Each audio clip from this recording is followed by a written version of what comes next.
Una presidenta que ha estado en los movimientos sociales jamás va a reprimir. Jamás va a reprimir. Creo que los que estamos aquí venimos de las verdaderas marchas, ¿no? Todo este movimiento lo hemos hecho todo el pueblo. Todo el pueblo.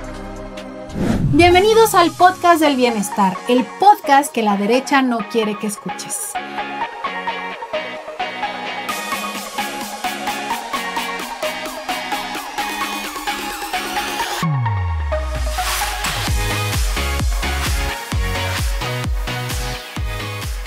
Soy Jimena Lagunes y como cada lunes tenemos los temas más relevantes de la semana con 3 invitados expertos en los temas políticos que a ti te interesan.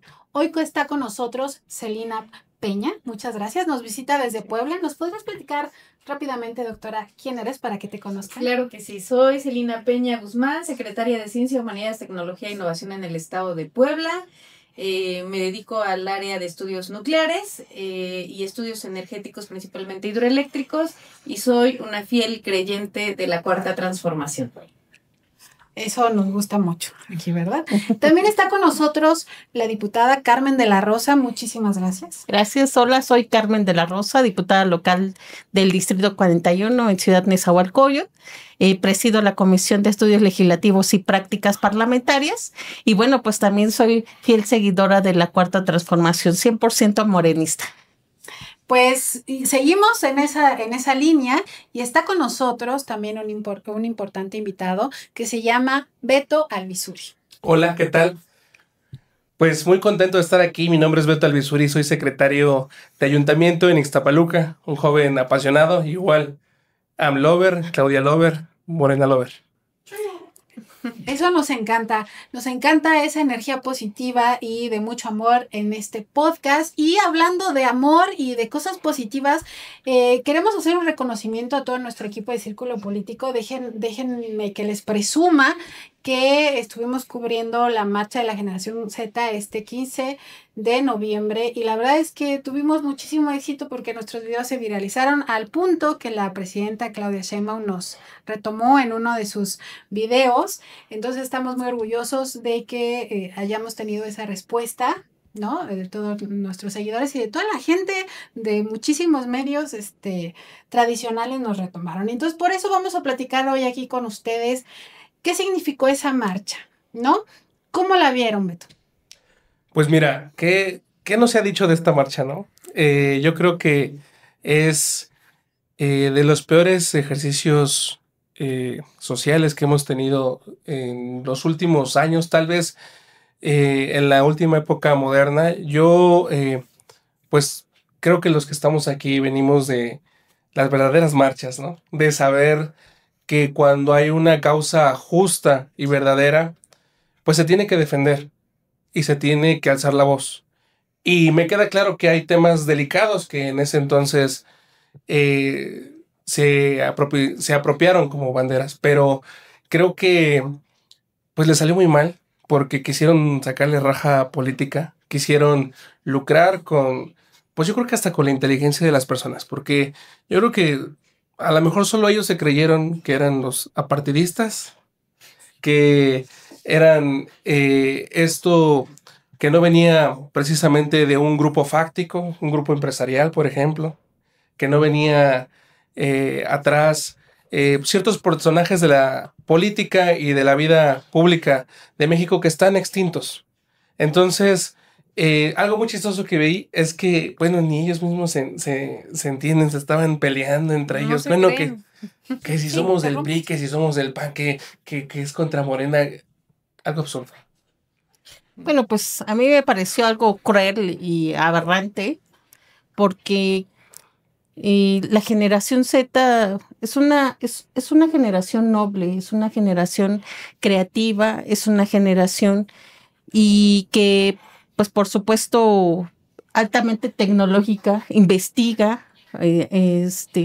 Entonces, yo creo que lo que se presentó ahí no fue la generación Z. Claro está que quienes se presentaron fueron políticos, pues yo creo que de otra generación y que no representan las causas que hoy pues significa el proyecto el segundo piso de la Cuarta Transformación, por supuesto. Ellos no buscan efectivamente ayudar a la gente, ayudar a esta generación, sino más bien lo que siguen queriendo buscar son sus propios intereses. Como siempre, el tema de la derecha, queriéndose apropiar de verdad de causas que los mismos jóvenes hoy, pues más adelante podremos platicar, que realmente temas que les interesan. Claro. El corazón de un joven siempre ha sido de izquierda. Esto lo hemos visto en todos los movimientos sociales a lo largo de la historia. Y me parece muy grave que haya traidores a la patria que se dicen orgullosos mexicanos. Entre ellos, algunos expresidentes que dejaron a este país en ruinas.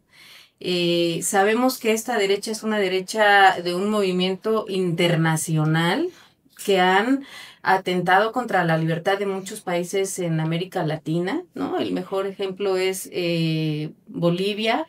Tristemente, el caso de Ecuador, donde hay un presidente que tiene la doble nacionalidad, y aquí un empresario que tiene una televisora, ¿no? Que me parece muy triste, que le debe millones de pesos a los mexicanos y a las mexicanas, que ha hecho usufructo de la pobreza de nuestro pueblo, de nuestras mujeres y de nuestros hombres trabajadores, y que hoy quiere enarbolar una bandera en contra de una presidenta honorable, científica, que ha amado a México siempre, que ha demostrado desde muy joven la lucha social. Ella sí es una mujer de la lucha social. Ella sí ha estado en marchas y en verdaderos movimientos sociales. Y hoy no vimos a los jóvenes, porque el corazón de un joven siempre va a ser un corazón de izquierda. No vimos a los mexicanos y a las mexicanas realmente comprometidos, y los pocos que fueron no sabían a qué iban, y otros iban a incitar a la violencia. Los mexicanos, ya lo dijo nuestra presidenta Claudia Sheinbaum, no son violentos. Nuestros jóvenes no son violentos.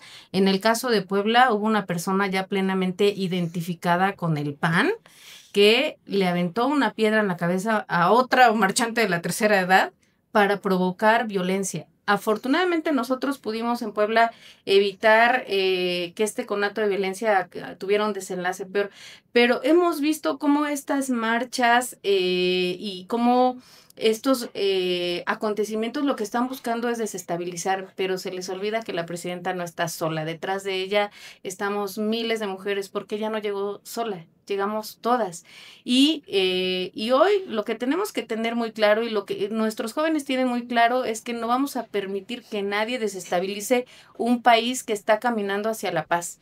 Cuando en sexenios pasados se llamó a la guerra, se llamó al desorden y se llamó a la violencia, justificando que había que poner orden en el país, pero fueron gobiernos violentos. Una presidenta que ha estado en los movimientos sociales jamás va a reprimir. Y bueno, yo sigo esperando a ver en qué momento aparece la verdadera generación Z, porque por lo menos los hechos y los datos nos muestran que la generación Z votó por la Cuarta Transformación y sigue construyendo con los jóvenes y con las jóvenes de este país. ¿Saben que me dio mucho coraje? Yo soy muy fan de One Piece. La verdad me ha aventado 1000 y cacho de episodios. Se los juro que en ningún momento de la serie yo escuché a Luffy. Luffy es el protagonista. Nunca dice Dios, patria, familia. Y, o sea, y totalmente adverso a los valores que representaba esta marcha. Utilizan algo que, pues, en otros países a lo mejor sirvió. Aquí no estamos en ese contexto. Pero a mí sí me dolió que hayan utilizado One Piece. A mí sí me caló. Bueno, de los que entrevistamos realmente no sabían que era One Piece realmente, ¿no? Digo, ahí video. Entonces, el hijo de Fox. El hijo de Fox. Sí, el hijo de Fox. O sea, y también, bueno, hay que recordar que en las encuestas, la generación Z evalúa muy bien a la presidenta. Claro. No solo votó, la ha calificado como muy buena presidenta. Y hay que recordar, bueno, pues los apoyos que se les han dado, ¿no? Claro, yo creo que como ninguna otra generación, digo, yo soy generación millennial, pero nunca tuvimos tantas oportunidades como hoy los jóvenes tienen. programas sociales, en temas de jóvenes construyendo el futuro, becas para los universitarios, para los de media superior, para los de educación básica. La verdad, yo creo que definitivamente esto no representa hoy lo que las causas y realmente la lucha de muchas generaciones para que hoy tengamos esta posición. Oigan, y también, o sea, 2 puntos, ¿no? La violencia que se suscitó y que la mayoría de las personas que fueron a esta marcha eran personas de la tercera edad. Sí, les tocó desgraciadamente también pues sufrir sus propias consecuencias, porque yo creo que ellos mismos incitadores al odio verbal, pues evidentemente una respuesta violenta o una acción violenta va a traer más violencia. Entonces creo que pues es lamentable que de verdad sucedan este tipo de cosas. Creo que hay, vuelvo a repetir, el derecho a la libre manifestación. Yo creo que nadie aquí lo está discutiendo. Todos estamos de acuerdo que puedes coincidir o no puedes coincidir con alguien. Y ese es el respeto, es el derecho humano que todos tenemos consagrados. Pero ese es el punto, la libre manifestación. Y por lo menos nosotros sí detectamos, porque muchos jóvenes me lo platicaron, jóvenes estudiantes que participan en la construcción de la paz a través de proyectos de educación, porque así se construye la paz, con educación. Nos decían que estas personas de la tercera edad que habían ido a la marcha, habían ido porque si no les iban a perder su trabajo, ¿no? En ciertas empresas donde se lucra con la pobreza de la gente. Entonces también van obligados, esa no es libre expresión, ¿no? Cuando hay una marcha que es genuina, que se convoca por los jóvenes, tiene otro tipo de efervescencia. Y tampoco es común ver que las personas de la tercera edad marchen. Y en el pasado no se ha visto. Y esto pues tiene que ver más bien con la presión del empleo, ¿no? Claro. Claro, y es muy lamentable pues que se vean obligados porque pues a veces son personas que también reciben los mismos beneficios que todos los adultos mayores y que hoy esta cuarta transformación ha aportado pues para que todos tengamos un beneficio constitucional Por ley. por claro. ley. Entonces, yo creo que definitivamente vuelvo a repetir, esta marcha fue una burla para todos los mexicanos y las mexicanas. Y si tú le preguntas a la generación Z, porque tengo un hijo de la generación Z y un sobrino Ay, qué de la generación Z, están muy informados. Y ellos mismos se dan cuenta de que quienes estuvieron ahí no eran jóvenes. Y de que además estuvieron investigando y viendo que detrás de todo ese movimiento había personas de derecha y que además pues tenían muchísimos que no eran de esa generación, ¿no? Oigan, quiero también platicarles porque ha sido un mes muy, bueno, finales de octubre y principios de noviembre, la presidenta han intentado golpearle y la presidenta saca y saca cosas para trabajar, ¿no? Para solucionar. Y algo muy innovador que está haciendo ahorita el gobierno federal es buscar la soberanía digital. Fíjense que otra vez Círculo Político estuvo presente en un evento. Es que sí, la verdad es que estamos armando un equipazo para traer la mejor información para todos ustedes. Y fuimos al evento IA Más México, ¿no? Donde tuvimos la oportunidad de conocer a la doctora. Y bueno, estuvimos cubriendo diferentes empresas que están invirtiendo en México junto con el gobierno federal para lograr esta soberanía digital. ¿Qué significa eso para México y para toda la gente en nuestro país, doctora? Pues la soberanía digital forma parte de un proyecto de nación mucho más amplio, que es la soberanía tecnológica. Cuando se logra la soberanía tecnológica, evitamos que cualquier conflicto geopolítico externo nos afecte. ¿Qué ocurrió en la pandemia? En la pandemia se pararon las empresas chinas, entonces no se pudieron recuperar arena, silicio para hacer las obleas y no se hacían semiconductores y la industria automotriz se paró. Sin embargo, no es necesario, porque en México tenemos más de 40 años diseñando semiconductores en muchas universidades de México. Tenemos ya muchos años fabricando chips. Basta un botón, Cuco el Guapo, que es un robot pianista que fue a todas las exposiciones universales en los años 80, diseñado por el doctor Alejandro Pedrosa Meléndez, un orgulloso poblano. Y ocurrió que en el pasado no había un interés de fomentar la soberanía tecnológica. Pero la soberanía tecnológica es tan importante como la soberanía alimentaria, porque cualquier nación que tenga la necesidad de proclamarse independiente, soberana, que pueda tomar sus propias decisiones, tiene que tener su tecnología. Y ahí es donde entra justamente la soberanía digital. Tenemos la capacidad nosotros de diseñar semiconductores, por supuesto que sí, de diseñar y caminar proyectos que tienen que ver, por ejemplo, con la supercomputadora y la inteligencia artificial mexicanos. Sí, tenemos científicos y científicas que se han formado en las mejores universidades de México y del mundo. Y para ejemplo, un botón.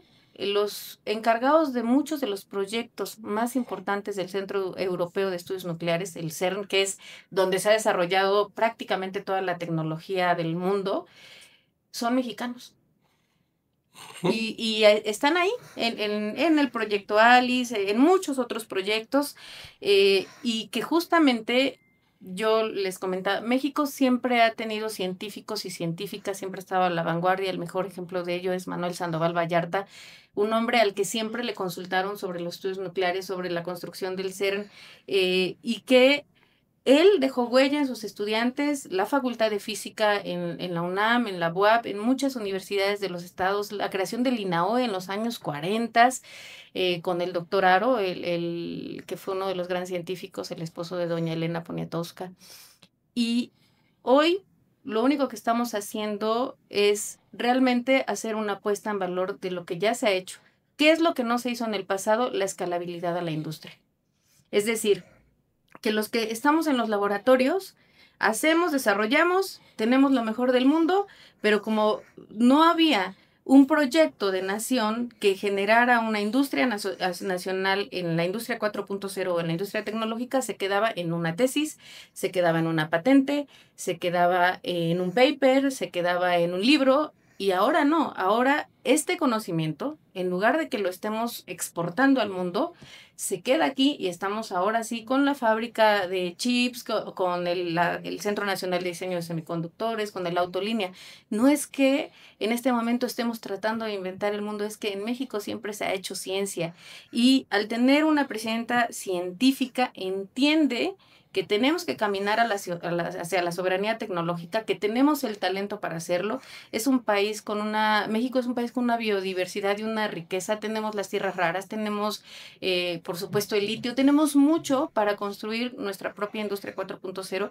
Y además, en esta lógica es también hacerle justicia a todos estos científicos que han hecho patentes de invención, que han desarrollado y que la geopolítica pues los ha tratado mal. Platicábamos del doctor Camarena, ¿no? Él hizo los primeros circuitos de la televisión a color.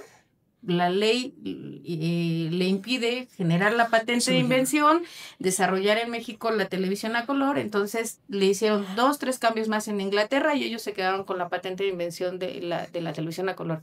Pero podemos hacer un recorrido en la historia de los más grandes astronautas mexicanos y que han aportado mucho a la aeronáutica en el mundo, y está el doctor Rodolfo Nerivela, José Hernández, ¿no? Que sigue estando en la NASA. Hay muchos astronautas, hay muchas astronautas, muchos diseñadores digitales. Entonces, hoy lo único que se está haciendo es poner en marcha el talento de los mexicanos y de las mexicanas, y tenemos con qué. Los universitarios estamos generando y vamos a caminar de la mano de los proyectos de nación con esto que ya tenemos, que es una pléyade de científicos, de científicas, de estudiantes, que nos van a permitir verdaderamente desarrollar este proyecto en el que nos conocimos justamente de IAMAS y el STS Forum y algunos otros. Pues más bien lo que están haciendo es reorientar la política educativa, reorientar la política científica, armonizar la ley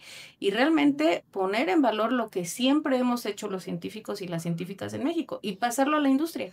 No es que los chips solamente se hayan inventado en China, ¿no? Aquí se hahacían, ahí está Kukulcán, pues de los años 80. Y también pensar En que solamente comprar nos va a desarrollar como país, no. O sea, a ver, tenemos que caminar hacia el nearshoring, hacia la sustitución de importaciones. Esto es muy importante. Y me parece, pues, un poco risible creer que simplemente con el talento de un joven que esté en un garage y ya mañana va a desarrollar. A ver, esa no es la historia de Steve Jobs, esa no es la historia de Elon Musk, esa no es la historia de Mark Zuckerberg, esa no es la historia de nadie. Todos los gobiernos que tienen desarrollo tecnológico, todos los países que tienen desarrollo tecnológico han tenido una carga, han logrado una carga económica del Estado, han invertido, estos países han invertido. Cualquier país que sea una potencia en materia tecnológica tiene una apuesta. A ver, la NASA la paga el gobierno estadounidense. En Rusia invierte el gobierno ruso, en Francia, en Alemania, cualquier país, China. En China, por ejemplo, el modelo económico, el gobierno no suelta a ninguna empresa hasta que no llegue al punto de equilibrio.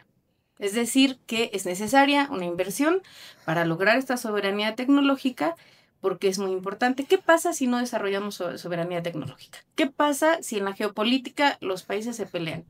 Y uno no te puede vender porque estás aliado al otro y el otro no te quiere vender porque ya te está viendo ya feo. está pasando, ¿no? Ya está pasando el arancel, te quita, ya está pasando. Exacto, es eso. Pasando. Y viene una crisis, por ejemplo, la industria automotriz, ¿no? Yo creo que va viendo para allá, ¿no? Sí, justamente. ¿Y cómo lo logramos? Bueno, lo logramos con nuestra propia industria.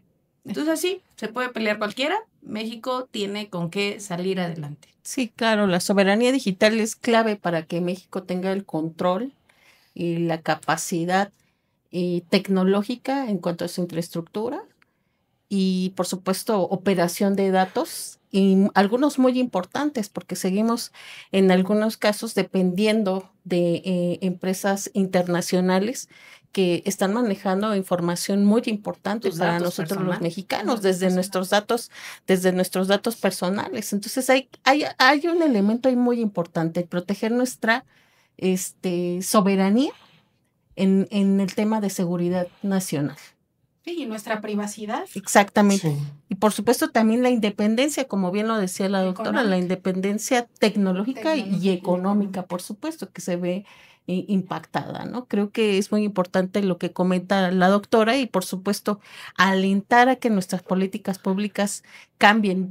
Hoy ya no es una opción el que los jóvenes o el que los niños y niñas tengan una educación al respecto, sino que hoy debe de ser todo para allá y cuidar mucho que nadie se quede atrás y que nadie se quede afuera, porque a veces hay cierta resistencia todavía a lo mejor y por ciertos sectores de entrarle el tema tecnológico, ¿no? Entonces hay que hacer una política, creo que lo que la está haciendo hoy la doctora Claudia, de arropar a todos nuestros científicos, especialistas, que no haya una fuga de capital humano, porque generalmente eso era lo que pasaba, ¿no? Todas estas empresas, pues obviamente les ofrecían oportunidades a los jóvenes que no eran vistos y por supuesto, pues había una migración y eso pues nos afecta también como país. Y hablar de la inversión en educación que está haciendo, porque lo mencionaron en este proyecto, en este congreso al que fuimos, donde estaban contándonos de la inversión que están haciendo en la educación para que los nuevos jóvenes puedan ser parte de esta transformación tecnológica y digital. La plataforma Saberes es un ejemplo de ello. Hay muchas cosas. Yo creo que lo importante, y volviendo un poquito al tema de esta de IA más, creo que fue muy importante porque realmente hay muchas personas que no conocen el contexto de lo que se ha venido desarrollando. Creo que es muy importante porque se está tomando en serio ya el crear el ecosistema. Yo no tengo dudas que México es muy grande en muchos lados, ¿no? Y que si hoy tenemos un Silicon Valley en Estados Unidos, pues fue también gracias a que hubo una sinergia entre, por ejemplo, iniciativa privada, entre universidades, entre gobierno. Y yo creo que eso es lo importante, que hoy ya se está volteando a ver y se está viendo ya de manera integral. Sí, claro. Creo que lo más importante es que entendamos que este tipo de cuestiones que sí ya no son el futuro, ya son el presente, y que tenemos que hacer todo lo posible, las mejores políticas públicas, cambiar desde los planes escolares, porque ya también hay que irlos actualizando, las nuevas maneras de enseñar, toda esta parte que a final de cuentas va a abonar, diciendo ahorita, en este caso, a mí me da mucho gusto de que ya la nueva escuela mexicana, por ejemplo, con respecto a los bachilleres, ya tiene un enfoque 100% adaptado a lo que es, por ejemplo, el Plan México y lo que va a ser México en el presente, en 10 y en 30 años. Entonces, sí se está volteando a ver que, en definitivo, ya la inteligencia artificial pues ya es parte de nuestras vidas cotidianas, que a final de cuentas, el tener una ventaja comparativa o competitiva con respecto a otros países, México creo que tiene ambas, y creo que lo importante es que este tipo de cosas, repito, se acompañan de todos estos sectores. Entonces, para mí, encantadísimo, de hecho, fue muy buen evento, porque pues te das cuenta de muchas cosas que no del todo conocíamos, no del todo sabíamos, que pues la mayoría de las personas pues conocen como inteligencia artificial a ChatGPT, ¿no? Y a final de cuentas hay, yo creo que muchísimas, y creo que todo esto está revolucionando. Y muchas aplicaciones en la medicina, en la ciencia, en la industria automotriz. Sí, la inteligencia artificial es más allá de preguntarle a una app o a una plataforma ciertas cosas, ¿no? Claro. Y bueno, yo creo que el gran reto de la inteligencia artificial y de esta soberanía digital, donde nuestros datos a veces están en nubes, en otros países, también viene la corresponsabilidad ética. Vamos a tener que trabajar mucho en ética. Sí, claro. Sí, bueno, pues un ejemplo de que el gobierno de la doctora Claudia Sheinbaum está trabajando de la mano con empresarios, ¿no? En este gran evento vemos ese avanzar continuo, ¿no? Que se refleja en inversión, en educación. Y por otro lado, volviendo otra vez a todos estos movimientos, pues fíjense que nos tocó estar en la primerita marcha de la generación Z, ¿no? De la que se desligaron muchos jóvenes antes de la del 15. Salieron los jóvenes a marchar y ellos decían que la hicieron una semana antes porque esta marcha no era auténtica, correspondía a otros intereses partidistas. Pero, pues, como acaban de ver, este 20 de noviembre que pasó, pues otra vez se volvieron a manifestar. Y bueno, esta marcha, pues, ya vieron lo que pasó, ¿no? Pero han salido muchos videos ahorita, por ejemplo, de un joven que se llama Edson Andrade, donde la presidenta Morena dijo que tenía un contrato por 20 millones. El millonario. Claro. A ver, ¿qué opinan? El joven. Porque Pues qué envidia, ¿no? Tan joven y tan prominente. Ya esta marcha no resultó, la del 20 de noviembre. Iban los papás de los muchachos diciendo que iban porque sus hijos estaban trabajando. A ver, ¿qué está pasando? O sea, volvemos al tema de les están pagando también a influencers. O sea, eso es importante. A ver, en el momento en el que un movimiento social no es genuino, hay que invertirle. Y lo que no suena lógico, suena metálico, ¿no? Sí. Y en este sentido, a mí me parece muy, muy grave la falta de responsabilidad de quienes toman un micrófono. Finalmente, un TikToker, un boxeador, un luchador, un futbolista, son figuras que de repente la gente usa como una referencia, ¿no? Claro, genera una influencia, son una referencia y es una falta de responsabilidad que abonen a una traición a la patria, porque quien traiciona los valores del país está traicionando a la patria. O sea, realmente yo no sé si no quieren al país o realmente qué es lo que está ocurriendo en el momento en el que esta responsabilidad que tienen que tener al tomar un micrófono, al hacer un podcast, al hacer un reel, al hacer un TikTok, en verdad afecta. No desestabiliza, de ninguna manera desestabiliza al gobierno de nuestra presidenta porque Con ella estamos caminando millones de mexicanos y de mexicanas. Hoy como nunca se ha atendido a la tercera edad, que siempre fue abandonada. Hoy como nunca se ha atendido a las mujeres. Nadie había reconocido el trabajo de las mujeres, de que somos cuidadoras.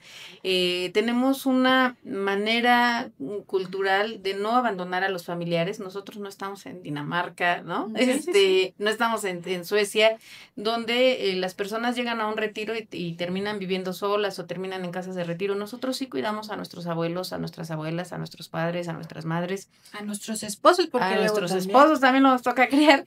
Pero ¿qué es lo que está ocurriendo? Que nadie reconoce esa doble jornada, esa triple jornada, mujeres que nunca recibieron un pago, un salario por esos años de cuidado. Hoy la presidenta lo reconoce de manera constitucional.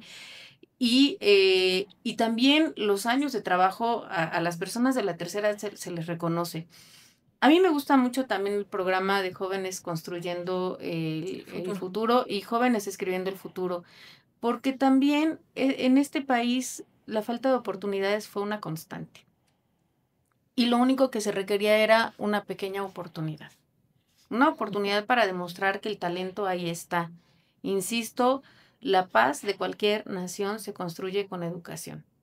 ¿Y cómo vas a construir educación? Bueno, pues a través de estos proyectos. Entonces, creo que hacia allá tenemos que caminar y tratar también de sensibilizar a la población de que no todo, pues esta infodemia, no todo lo que ven en los reels, no todo lo que dicen los influencers, no todo lo que dicen estas malas notas que desinforman a la población, que ponen en crisis a la población, pues deben creerlo. Es importante empezar ya a separar y ver sobre los hechos. Estas son las palabras, ¿no? Aquí están y dirán cualquier cosa de la cuarta transformación, que la vamos a seguir construyendo de manera firme, pero por otro lado están ahí los hechos. Nadie puede negar que hoy como nunca se le ha apoyado a los jóvenes, hoy como nunca se le ha apoyado a la infancia, a la tercera edad, todos los sectores.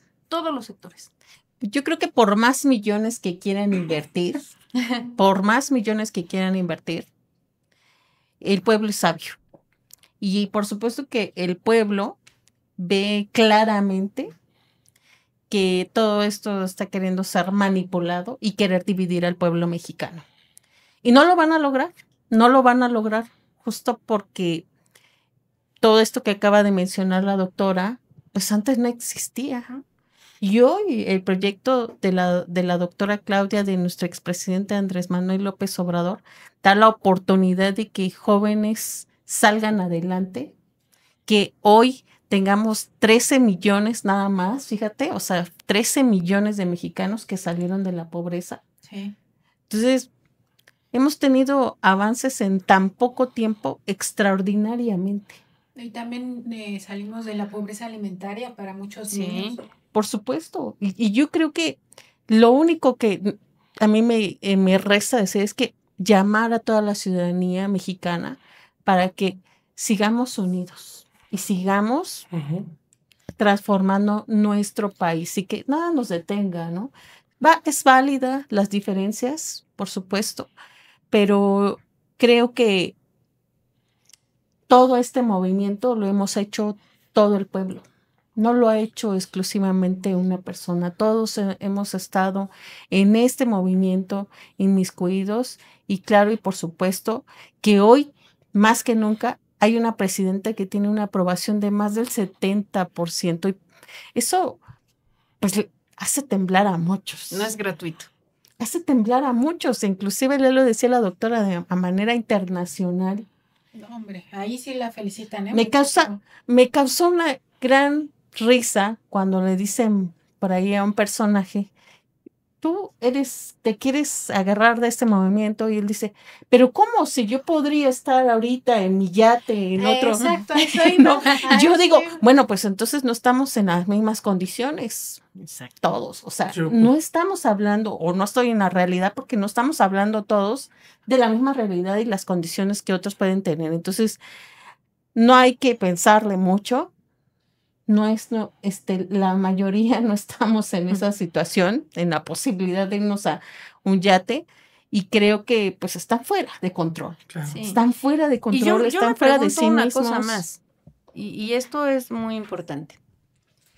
Yo me pregunto, estos ataques sistemáticos que le han hecho a la presidenta, ¿se los harían si es un hombre?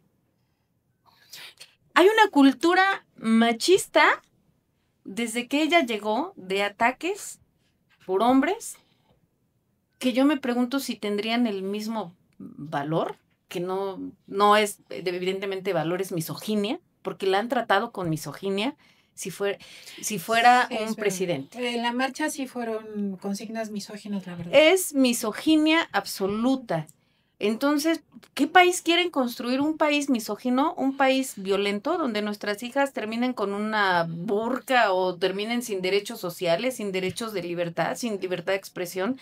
Para mí es muy grave estos ataques que le hacen a la presidenta porque son ataques misóginos, que si fuese un presidente, aunque tuviera menos credenciales y aunque hubiera cometido más errores, como ya se demostró, ni los tocaban.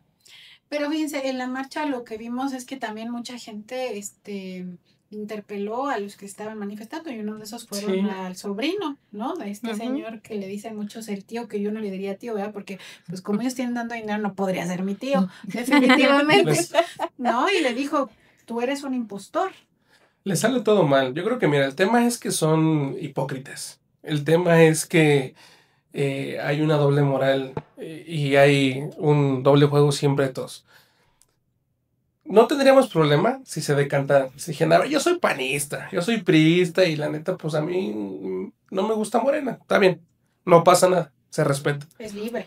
Pero no, yo soy ciudadano y es que a mí me duele México y ves que ya tiene un contratito de no sé cuántos millones. Ves que tienen otra doble vida, que la vida de calle nunca fue la de ellos. Entonces yo creo que el gran problema de ellos es la hipocresía, la doble moral, el doble juego. O no tienen moral. No sé, pero... Ojalá tuvieran doble. Pero afortunadamente, ¿saben qué? Siempre hay un video y siempre los cachan. Aquí bueno, en este caso habían varios. No, pues sí, o sea... y siempre hay alguien que los va a cachar. Porque yo creo que también, como decía nuestra diputada, pues el pueblo no es tonto. El pueblo entiende, el pueblo sabe, el pueblo reconoce cuando es...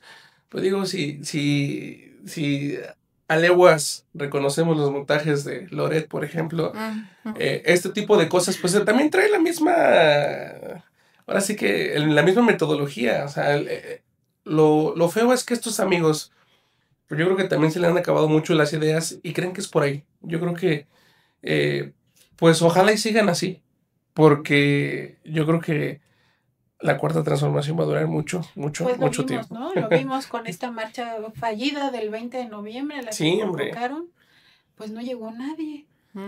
Dicen, cuenta más un perro atropellado, pobrecitos. Estuvo muy controversial, ¿no? Este suceso. Tendremos que seguir realmente, ¿no? A ver qué pasa. Pero por lo mientras, la presidenta firme ha seguido trabajando por eso, ¿no?